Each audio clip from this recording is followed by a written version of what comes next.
Hello everyone, welcome to my channel. আমি হলাম পিয়াসা। আজকে আমি তোমাদের সাথে নতুন একটা ভিডিও শেয়ার করতে চলেছি। কিছুদিন আগেই আমি গেছিলাম শান্তিনিকেতন, আর এটা ছিল শান্তিনিকেতনের কঙ্কালী মায়ের মন্দির, যেখানে বলা হয় সতী মায়ের দেহের একটি অংশ নাকি এখানে পড়েছিল। আর এই মন্দিরে আমি গিয়েছিলাম প্রান্তিক স্টেশনে নেবে টোটো করে কিছুক্ষণের রাস্তা। মন্দিরের আশপাশটা গাছপালা দিয়ে এত সুন্দরভাবে ঘেরা যে এখানে এলেই মন ভরে যায়। আর এই মন্দিরে বসেছে ছোট ছোট নানা রকমের দোকান। আর আমরা যে সময় গেছিলাম সময়টা ছিল দুপুর 2-2:30 নাগাদ। সেই সময় এখানে মন্দিরে ভোগ প্রসাদও দিচ্ছিল। আর আমি এই ডালাটা মন্দিরের বাইরে থেকে কিনে নিয়েছিলাম, কিনে নিয়ে এখানে পুজো দিয়েছি। আর এই মন্দিরের সাথেই ছিল লাগোয়া একটি কুণ্ড। এই কুণ্ডের জলকে বলা হচ্ছিল শান্তির জল। আর এই মন্দিরের আশেপাশে বিভিন্ন রকমের দোকান রয়েছে, যেখান থেকে তোমরা পুজোর ডালা কিনে নিয়ে গিয়ে মন্দিরে পুজো দিতে পারো। আর এই কুণ্ডের জলকে যাতে কোনোভাবে দূষিত করা না হয় সেই জন্য একটি বিশেষ বোর্ডও লাগানো ছিল। এখানে বলা হয়েছিল যাতে এখানে কুণ্ডের জলেতে কেউ কোনো ফুল, বেলপাতা এইসব কোনো কিছু না ফেলা। এরপরে আমরা আশপাশটা একটু ঘুরে দেখে আর নিজেদের প্রয়োজনীয় কিছু জিনিসপত্র কিনে নিয়েই আবার টোটো করে চলে গেছিলাম কোপাই নদীর তীরে। আর আমরা যেহেতু টোটোটা স্টেশনের কাছ থেকে একেবারে পুরোপুরি বুক করে এসেছিলাম কিছু স্পট দেখার জন্য, যেমন এই কঙ্কালী মায়ের মন্দির, কোপাই নদী, আর এর সাথে ছিল সোনাঝুরি হাট। তো সেই অনুযায়ী আমাদের ভাড়াটা একটু কম পড়েছিল, আর আলাদা আলাদা করে দেখতে চাইলেও সেটারও ব্যবস্থা ওখানে ছিল। আর এখানে কোপাই নদীর এখানে ভীষণ হাওয়া দিচ্ছিল। এখানের ওয়েদারটা সেদিনকে ভীষণ ভালো ছিল।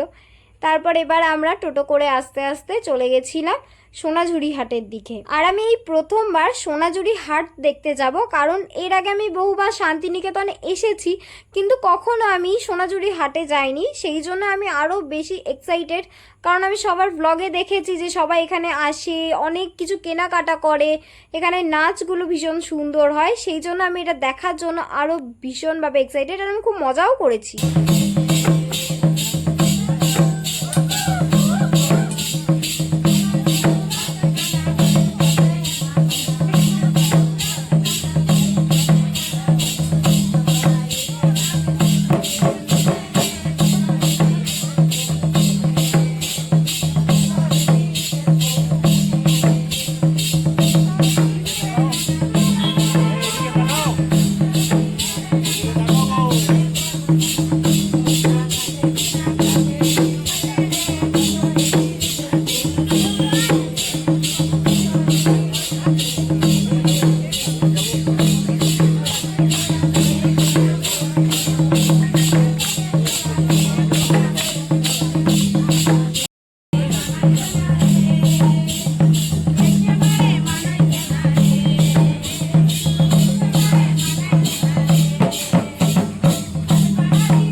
দেখতেই পেলে এখানে আমরা কতটা মজা করেছি।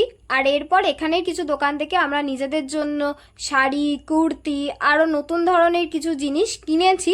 সেটা নয় তোমাদেরকে অন্য একটা ভিডিওতে দেখাবো। আর তারপরে আমরা ট্রেন ধরে আবার বাড়ি চলে আসি। সত্যি আমাদের শান্তিনিকেতন ঘুরে ভীষণ ভালো লাগে। আর আমরা শান্তিনিকেতনের কিছু জিনিস আমাদের এখানের শপেতে দেখতে পাই, যেমন শ্যামবাজারে, গড়িয়াহাটে, কিন্তু শান্তিনিকেতনের তুলনায় এখানের জিনিসের প্রাইসগুলো একটু হাই ছিল। যাই হোক, এখানেই আমি আমার ভিডিওটা শেষ করলাম। তোমাদের যদি আমার ভিডিওটা ভালো লেগে থাকে অবশ্যই লাইক, কমেন্ট অ্যান্ড শেয়ার করতে ভুলো না। দেখা হচ্ছে তোমাদের সাথে আবার নতুন একটা ভ্লগ নিয়ে। আশা করছি তোমাদের ভিডিওটা খুব ভালো লেগেছে। Thank you for watching.